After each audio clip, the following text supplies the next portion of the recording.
አርዕስተ ዜና። የውጭ ጉዳይ ሚኒስቴር በሳውዲ አረቢያ ውስጥ የሚገኙ ኢትዮጵያውያንን በሚመለከቱ ጉዳዮች ላይ በተለይም የሕግ ሂደቶችና የፍርድ እርምጃዎችን እየጠበቁ ካሉ ዜጎች ጋር በተያያዘ ከሚመለከታቸው የሳውዲ ባለስልጣናት ጋር በቅርበት እየተሳተፈ እንደሚገኝ አስታውቋል። ተጨማሪውን ይዘናል።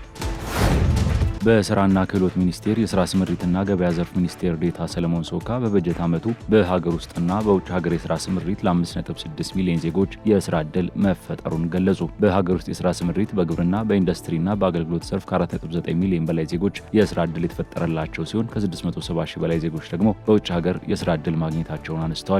የምናጋራቸው ይሆናል። ድንበር የለሽ የሐኪሞች ቡድን በኢቦላ ወደ ተጠቃችው ኮንጎ የሚላኩ የጤና ባለሙያዎችን እያሰለጠነ መሆኑ ተገልጿል። በኬንያ በድንበር የለሽ የሐኪሞች ቡድን የተቋቋመው የኢቦላ ማሰልጠኛ ማዕከል የጤና ባለሙያዎች ሊያጋጥማቸው የሚችለውን እጅግ ውስብስብ ለሆነ የድንገተኛ አደጋ ዝግጅት እንዲያደርጉ ትልቅ ዕድል እየፈጠረ ይገኛል ተብሏል። በቆይታችን የምታዳምጡት ይሆናል።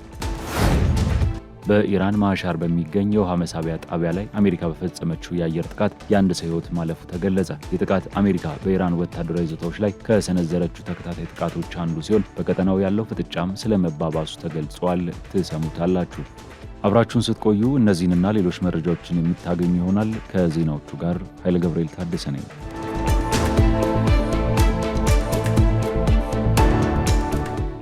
የውጭ ጉዳይ ሚኒስቴር በሳውዲ አረቢያ ውስጥ የሚገኙ ኢትዮጵያውያንን በሚመለከቱ ጉዳዮች ላይ በተለይም የሕግ ሂደቶችና የፍርድ እርምጃዎችን እየጠበቁ ካሉ ዜጎች ጋር በተያያዘ ከሚመለከታቸው የሳውዲ ባለስልጣናት ጋር በቅርበት እየተሳተፈ እንደሚገኝ አስታውቋል። የኢትዮጵያ መንግስት በውጭ ሀገር ለሚገኙ ዜጎች ደህንነት ጥበቃና ቆንስላዊ ድጋፍ ከፍተኛ ትኩረት ይሰጣል ያለው ሚኒስቴሩ በዚህ ረገድ የኢትዮጵያ መንግስት ከሳውዲ አረቢያ መንግስት ጋር በከፍተኛ የመንግስት የስልጣን እርከን ግንኙነቱ ቀጥሏል ብሏል። በተጨማሪ ሚኒስቴሩ በሪያድ በሚገኘው የኢትዮጵያ ኤምባሲና በጅዳ በሚገኘው ጠቅላላ ቆንስላ በኩል ዜጎች ሰብአዊ አያያዝ እንዲደረግላቸው የቆንስላ ድጋፍ እንዲያገኙና አስቸጋሪ ሁኔታ ውስጥ ለሚገኙ ዜጎች ተገቢ መፍትሄ እንዲፈለግ ከሚመለከታቸው የሳውዲ ባለስልጣናት ጋር መደበኛና ገንቢ ግንኙነት እያደረገ እንደሚገኝ ገልጿል። እነዚህ ቀጣይነት ያላቸው ዲፕሎማሲያዊና ቆንስላዊ ጥረቶች አዎንታዊ ሰብአዊ ውጤቶችን አስገኝተዋል ሲል የገለጸው ሚኒስቴሩ እስከዛሬ ድረስ በድምሩ 1971 ኢትዮጵያውያን በሳውዲ ባለስልጣናት በተሰጠው የንጉሳዊ ምህረት ተጠቃሚ የሆኑ ሲሆን የኢትዮጵያ መንግስትም እነዚህን ዜጎች ወደ ሀገራቸው የመመለስ ስራ ጀምሯል ብሏል። የውጭ ጉዳይ ሚኒስቴር ባወጣው መግለጫ በውጭ ሀገር የሚኖሩ ኢትዮጵያውያን ዜጎች ጥቅም መብትና ደህንነትን ለማስጠበቅ ያሉትን ዲፕሎማሲያዊና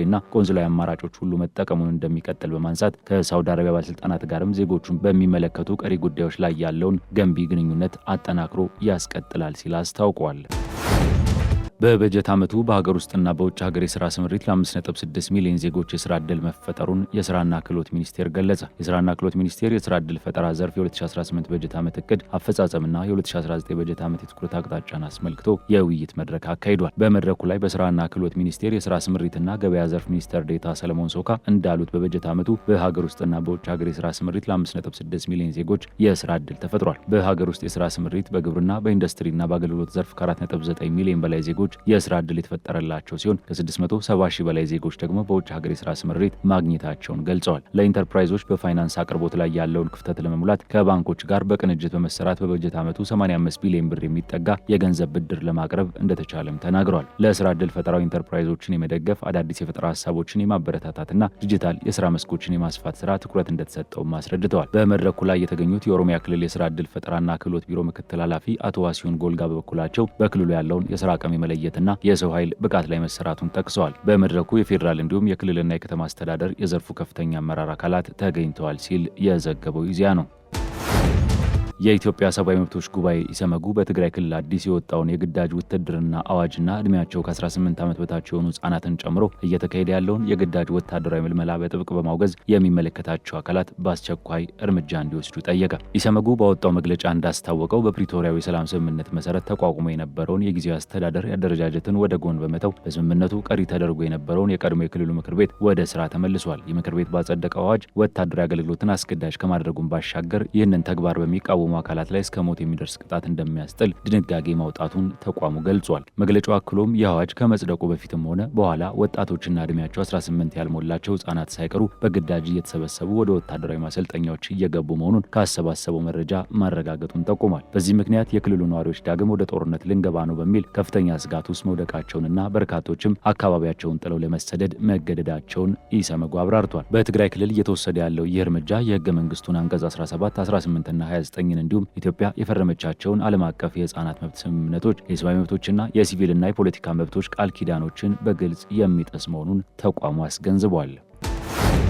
በኢትዮጵያ ብቻ የሚገኘው ብርቅዬው ዋልያ አይቤክስ በጦርነት በመኖሪያ ቦታ መራቆትና በህገ ወጥ አደን ምክንያት ለጥፋት የተጋለጠ በሚል ደረጃ ተመድቧል ተባለ። ሰሞኑን የወጣ የጥናት ውጤት እንደሚያሳየው የዋልያን ህልውና ከመጥፋት ለመታደግ የተቀናጀና አፋጣኝ የጥበቃ እርምጃ ያስፈልጋል ሲል የኢትዮጵያ ዱር እንስሳ ጥበቃ ባለስልጣን አሳስቧል። ባለስልጣኑ ከአጋር ድርጅቶች ጋር በመሆን የ10 ዓመት ብሔራዊ ተግባር እቅድ አዘጋጅቶ ወደ ተግባር የገባ ሲሆን በቴክኖሎጂ የታገዘ ክትትል፣ የተጠናከረ የፓትሮል ስራና ከሃይማኖት አባቶች ጋር የግንዛቤ ማስጨበጫ ስራዎች እየተከናወኑ እንደሚገኙም አስታውቋል። ይህንን ዓለም አቀፍ ቅርስ ለመታደግ የአካባቢ ማህበረሰብ፣ የምርምር ተቋማትና ሁሉም ኢትዮጵያውያን በጋራ እንዲረባረቡም ጥሪ ቀርበዋል።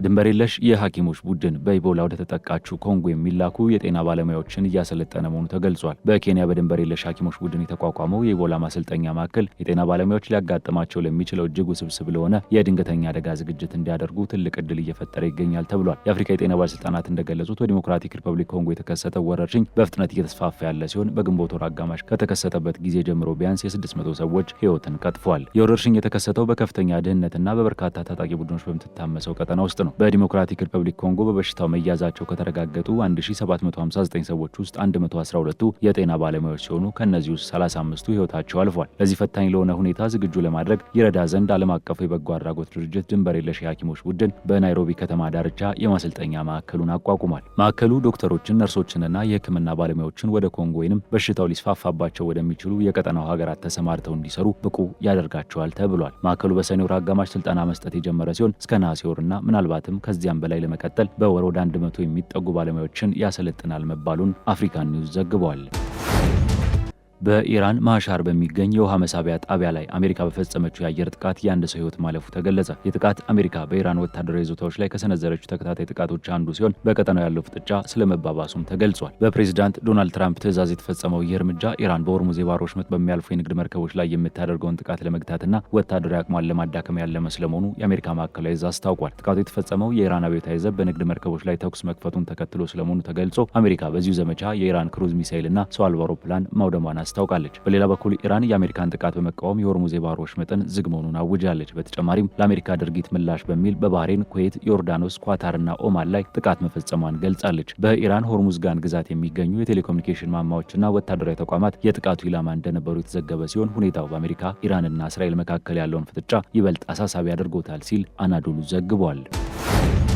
የዩክሬኑ ፕሬዝዳንት ቮሎዲሚር ዜሌንስኪ ጠቅላይ ሚኒስትር ዩሊያ ስቪርዴንኮን በስልጣን ላይ በቆዩ በአንድ ዓመታቸው ብቻ ለመተካት ማቀዳቸው ተገልጿል። ዜሌንስኪ በቀጣይ መንግስትን እንዲመሩ ማንን እንደሚጠይቁ ወይንም የስቪርዴንኮን አዲስ የስራ ድርሻ ምን እንደሚሆን በግልጽ አላስታወቁም። ነገር ግን በህግ አስከባሪ ተቋማት ኃላፊዎች ላይም ለውጦች እንደሚኖሩ አክለው ገልጸዋል። ፕሬዝዳንቱ ለውጦቹ የተሻሻለውን የፖለቲካ ስትራቴጂ ትግበራ ለማረጋገጥ አስፈላጊ መሆናቸውን የገለጹ ቢሆንም ተጨማሪ ዝርዝር ጉዳዮችን ግን አልገለጹም። ዜሌንስኪ በኤክስ ማህበራዊ ትስስር ገጻቸው ላይ ባሰፈሩት ጽሑፍ ዩሊያን እንደ ጠቅላይ ሚኒስትር ላከናወኗቸው ግልጽ ቀጣይነት ያለውና ውጤታማ ስራ እንዲሁም በዩክሬን ቡድን ውስጥ ላበረከቱት የረጅም ዓመታት አገልግሎት አመስግነዋል። ከፓርላማ አባላት ጋር በመሆን በዩክሬን መንግስት ውስጥ ተመጣጣኝ ለውጦችን እናደርጋለን ብዬ እጠብቃለሁ ሲሉም አክለዋል። ባለፈው አንድ ዓመት ውስጥ ዩክሬን በሙስና ቅሌት የተናወጠች ሲሆን ይህም ተጽዕኖ ፈጣሪ የነበሩትን የፕሬዝዳንቱን አስተዳደር ኃላፊ ስልጣን እንዲለቁ ምክንያት ሆኗል። ኪየቭ ከፍተኛ ደረጃ ላይ የሚገኘውን ሙስና መዋጋት እንደምትችል ለምዕራባውያን አጋሮች ማሳየት በምትፈልግበት በዚህ ወቅትም ድርጊቱ በመንግስት ላይ ጫናውን ጨምሯል። በዩክሬን ህገ መንግስት የጠቅላይ ሚኒስትሩ ስልጣን መልቀቅ የፓርላማውን ይሁንታ የሚፈልግ